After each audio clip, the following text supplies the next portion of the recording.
मित्रों, एक ज़बरदस्त किस्म की कोल्ड वार दुनिया के अंदर इस वक्त जारी है और ये कोल्ड वार चाइना और वेस्टर्न फोर्सेस के दरमियान लड़ी जा रही है। लेकिन इस कोल्ड वार के अंदर खामोशी के साथ एक बड़ा अलायंस बनता हुआ नज़र आ रहा है दो मुल्कों के दरमियान, और ये गैर महसूस तरीके से बन रहा है। यानी अपेरेंटली आपको रियलाइज़ नहीं हो रहा, लेकिन स्लोली चीज़ें स्ट्रॉन्ग अलायंस की तरफ बढ़ रही हैं और वो अलायंस बन रहा है तुर्की और चाइना के दरमियान। तुर्की एक बहुत ही इंपॉर्टेंट मुल्क है। तुर्की दरवाज़ा है यूरोप का और मिडिल ईस्ट का, यानी तुर्की के एक तरफ से मिडिल ईस्ट शुरू होता है और दूसरी तरफ से यूरोप शुरू होता है। और तुर्की नेटो का भी मेंबर है, तो इस हवाले से भी तुर्की की अहमियत है। बल्कि अमेरिका के बाद नेटो में जो सबसे ज़्यादा ट्रूप्स हैं वो तुर्की के हैं।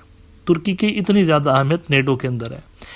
अब दोनों के दरमियान रिसेंटली कुछ ऐसी डेवलपमेंट्स हुई हैं जिनको देखकर यूँ लग रहा है कि ये दोनों जो मुल्क हैं, चाइना और तुर्की, स्ट्रॉन्ग रिलेशंस की तरफ जा रहे हैं।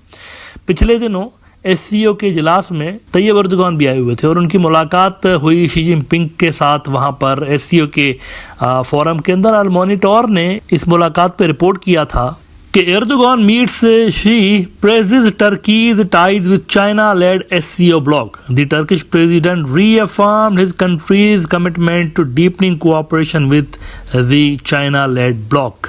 अब यहाँ पे एक बड़ी इंटरेस्टिंग डेवलपमेंट हुई है। इन दिनों दुनिया के अंदर ये जो इलेक्ट्रॉनिक व्हीकल्स हैं, इनकी डिमांड बढ़ती जा रही है क्योंकि ये क्लीन एनर्जी पे चलती हैं और माहौल पे भी इनका इतना ज़्यादा असर नहीं पड़ता। तो चाइना के अंदर और यूरोप के अंदर जो इलेक्ट्रॉनिक व्हीकल्स हैं उनकी डिमांड दिन ब दिन बढ़ती जा रही है और चाइना दुनिया में इलेक्ट्रॉनिक व्हीकल्स प्रोड्यूस करने वाले सबसे बड़े मुल्कों में से एक है।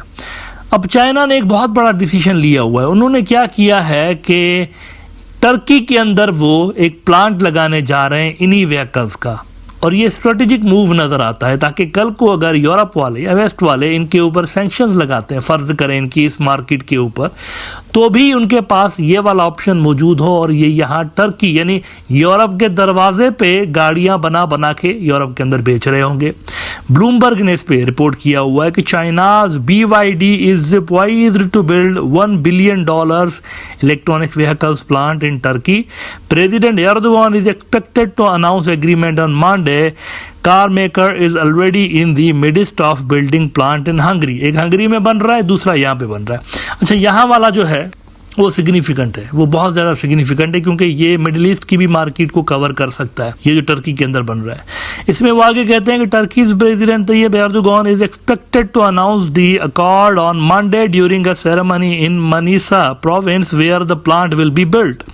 The officials said, asking not to be named because they aren't authorized to speak publicly. BYD representative and the president's office declined to comment. इसके अलावा एक और बड़ी इंपॉर्टेंट डेवलपमेंट ये हुई है कि चाइना का अगर आप ये मैप देखें तो ये आपको रूट नज़र आ रहा है। अब ये जो लाल कलर की लाइन आपको नज़र आ रही है, ये चाइना का असल में ज़मीनी रास्ता है यूरोप के साथ कनेक्ट होने के लिए। चाइनीज़ मार्केट्स इस रास्ते के ज़रिए कनेक्टेड हैं यूरोपियन मार्केट्स के साथ। यूरोप के अंदर चाइना की बहुत बड़ी एक्सपोर्ट मार्केट है। एक तो वो समुंदर के रास्ते जो नीचे शिप्स गुजर रहे होते हैं, इस पर मैं बात करता रहता हूँ यहाँ पर, लेकिन दूसरा ये वाला रास्ता भी है। अब ये जो रास्ता है इसमें आप नोट करिए कि ये यूक्रेन से भी गुजर रहा है, रशिया से गुजर रहा है और आगे जाकर यूक्रेन के जरिए एंटर होता है यहाँ पे यूरोप के अंदर। तो यूक्रेन असल में चाइना के लिए ज़मीनी रास्ते के हवाले से दरवाज़ा था यूरोप की मार्केट्स का, लेकिन वहाँ तो जंग चल रही है, वहाँ तो जंग चल रही है। तो जब से लेकर जंग चली है तो चाइना कैसे अपने जो गुड्स हैं वो वहाँ तक पहुँचा रहा है, ये जो ज़मीनी रास्ते से जा रहे होते हैं? ये इंपॉर्टेंट क्वेश्चन है। इसके लिए एक दूसरा भी रास्ता बना हुआ है और उस रास्ते को बोलते हैं सेंट्रल एशिया मिडिल कॉरिडोर।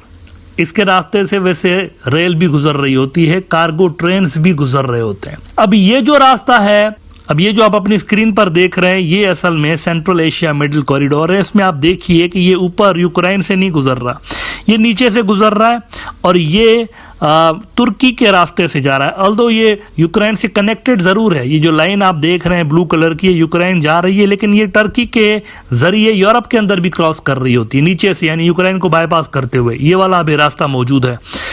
तो जब से यूक्रेन की जंग शुरू हुई है, इस कॉरिडोर का इस्तेमाल बढ़ गया है। वॉइस ऑफ अमेरिका ने रिपोर्ट किया है कि conflicts boost Turkey's interest in new China Europe trade route. बल्कि अभी ये हुआ है 1-2 रोज पहले कि पहली चाइना यूरोप फ्राइट ट्रेन जो है, जो कि सामान लेकर गुड्स लेकर जा रही होती है, वो टर्की से डिपार्ट हुई है। ये वाला रास्ता इस्तेमाल होना शुरू हो गया। अजरबैजान का एक बड़ा न्यूज़ आउटलेट है, क्योंकि ये अजरबैजान के रास्ते से भी ये वाला रूट गुजरता है, तो उन्होंने रिपोर्ट किया है, उनकी मीडिया ने, first China Europe freight train via Turkey departs from Anhui province. और वो कहते हैं कि first China Europe freight train via Turkey departed from Hefei in China's Anhui province on Saturday, state run media said.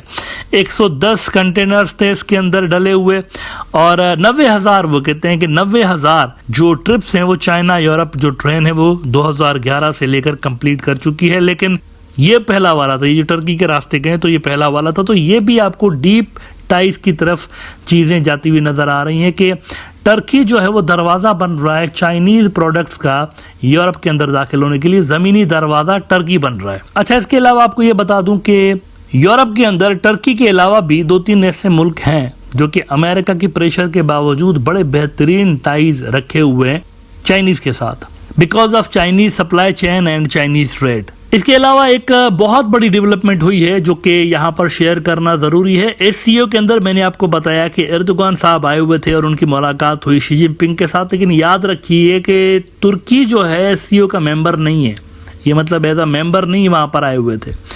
लेकिन Turkey ने इस interest का इजहार किया है कि उनको एससीओ के अंदर शामिल किया जाए, इस सिक्योरिटी फोरम के अंदर वो भी ऐड होना चाहते हैं। और ये डेवलपमेंट आपको असल में तब्दील होते हुए ग्लोबल ऑर्डर की झलक दिखाती है। तुर्की एक अहम नेटो का मुल्क है। तुर्की के ट्रेडिशनली जो टाइज रहे हैं वो वेस्ट वालों के साथ ही रहे हैं, यूरोपियंस के साथ ही रहे हैं, लेकिन अब वो चाइनीज फोरम्स के अंदर ऐड होना चाहते हैं और चाइनीज इन्वेस्टमेंट का और चाइनीज जो सप्लाई चेन है उसका दरवाजा बनना चाहते हैं यूरोप के लिए। ब्लूमबर्ग ने रिपोर्ट किया हुआ है कि NATO ally Turkey seeks membership in China-led SCO, Erdogan says. Turkish president expresses interest in joining China-led SCO। तो ये नया जो ग्लोबल ऑर्डर आहिस्ता आहिस्ता तुलू हो रहा है कि जहां पर अमेरिकन इदारों को चाइनीज इदारे रिप्लेस कर रहे हैं, IMF, वर्ल्ड बैंक वगैरह, इनको चाइनीज इदारे रिप्लेस कर रहे हैं। और इसी तरह से जो सिक्योरिटी फोरम्स बने हुए दुनिया में जहां पर अमेरिका का कलीदी रोल है, उनको रिप्लेस कर रहे हैं चाइना डोमिनेटेड इदारे एससीओ टाइप। और G5, G7, G20 इस तरह के जो फोरम्स हैं, अमेरिका के फोरम्स हैं, ये अमेरिकन डोमिनेटेड फोरम्स हैं, इनको ब्रिक्स जैसे फोरम्स रिप्लेस कर रहे हैं। तो ये सारी चीजें स्लोली रिप्लेस हो रही हैं। पुराना जो एक कवर चढ़ा हुआ था दुनिया के नक्शे के ऊपर, वो स्लोली रिमूव हो रहा है और उसकी जगह पर एक नया कवर आपको आहिस्ता आहिस्ता चढ़ता हुआ नजर आ रहा है।